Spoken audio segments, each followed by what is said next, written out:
পৃথিবীতে থাকা ভয়ঙ্কর হাঙর থেকে শুরু করে কুমির ও তিমি মাছ সম্পর্কে তো আপনারা অনেকেই অনেক কিছু জানেন, কিন্তু পৃথিবীতে এমনও অনেক মাছ আছে যা সম্পর্কে আমাদের অনেকেই অজানা, যা এই ভয়ঙ্কর তিমিকেও হার মানাতে সক্ষম। তো স্বাগতম আপনাদেরকে এই রহস্যময় পথের এই অদ্ভুত চ্যানেলটিকে। এমনই অদ্ভুত ও ইন্টারেস্টিং রহস্যময় ভিডিও পেতে আমাদের চ্যানেলটি অবশ্যই সাবস্ক্রাইব করে পাশে থাকা বেল আইকনটি বাজিয়ে দেবেন।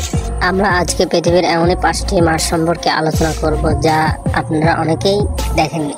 এইসব মাছ ভাগ্যবানরা ছাড়া আর কেউ দেখতে পারে না, তো এদের মধ্যে আপনি একজন ভাগ্যবান। তো চলুন কথা না বাড়িয়ে ভিডিওটি শুরু করি। পায়রা ফিশ, এটি পৃথিবীর ভয়ানক মাছের প্রজাতির মধ্যে একটি। এদের ভয়ানক হওয়ার কারণ এদের দুটি ভয়ানক দাঁত, যা তাদেরকে ভয়ানক ও রহস্যময় করে তোলে। এরা মুখ বন্ধ করলে উপরের দুটি ছিদ্রের মধ্যে তাদের দাঁত ঢুকে যায়। এদের ধারালো দাঁতে যখন কোনো শিকার ফেসে যায় তখন তাদেরকে টুকরো টুকরো করে এরা এক মুহূর্ত বাধা পোষণ করে না। এই মাছটি আনুমানিক 4 মিটার পর্যন্ত লম্বা হয়ে থাকে এবং তাদের ওজন প্রায় 16 থেকে 20 কেজি পর্যন্ত হয়ে থাকে। পায়রা এমন একটি মাছের প্রজাতি যা পিরানহার মতো শক্তিশালী মাছকেও টুকরো টুকরো করে এরা কোনো বাধা পোষণ করে না।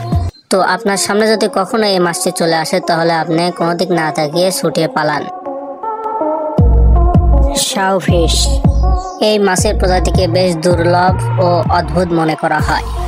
এই মাছের নাক লম্বার দিক থেকে প্রায় 7 থেকে 20 মিটার পর্যন্ত লম্বা হতে পারে। এই মাছের নাকে অনেক ধারালো দাঁত থাকে যা তাদেরকে আরো অনেক ভয়ানক করে তোলে।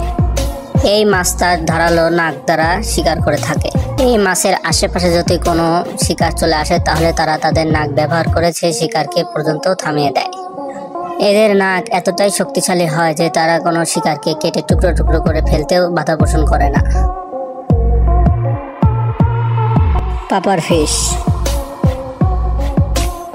পাপার ফিশের ক্ষমতা হলো এরা প্রয়োজন পড়লে নিজের শরীরকে বলের মতো আকার ধারণ করে শিকারি হাত থেকে বাঁচতে পারে। এই কারণে কোনো শিকারী তাকে শিকার করতেও ভয় পায়।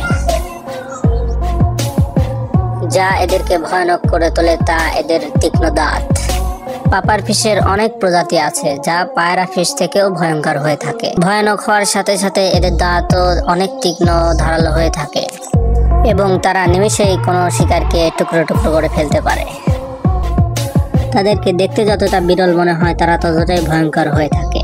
অর্থাৎ কখনো যদি আপনার আঙ্গুল এদের মুখের সামনে পড়ে তাহলে এরা টুকরো টুকরো করে ফেলতেও সক্ষম।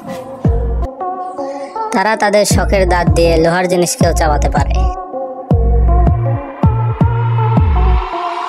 রিভার মনস্টার, এই মাছকে দেখে দৈত্য ভাবলে ভুল হবে না। নর্থ সিনে থাকা এই মাছটি বহু বছর ধরে বাস করে আসছে। সৌভাগ্যবশত কিছু জেলে এই মাছটি ধরা পড়ায় আমরা কিছুটা হলেও জানতে পারছি, আর বাকিটা এখনো সবার অজানা। ইলেকট্রিক ইল, এরা বাস্তবে একটি ইল নয়, তবে এদেরকে সামুদ্রিক গডফিশও বলা হয়। দক্ষিণ আমেরিকাতে বসবাস করা ভয়ঙ্কর প্রাণীও এটা, আর এদের ছোঁয়া মাত্রই হাই ভোল্টেজের শক দিতে পারে। বিজ্ঞানীদের মতে এদের শরীরে প্রায় 800 থেকে 850 ভোল্টেজের পাওয়ার থাকে। পানিতে থাকা কুমির থেকে শুরু করে মাটিতে থাকা জীবজন্তু এদের থেকে দূরে থাকতে ভালোবাসে। তো স্ক্রিনে থাকা কোন মাছটি বেশি ভয়ানক বলে মনে হয়েছে আপনারা কমেন্টে অবশ্যই জানাবেন, এবং ভিডিওর দ্বিতীয় পর্ব দেখতে চাইলে অবশ্যই কমেন্ট করবেন। ধন্যবাদ।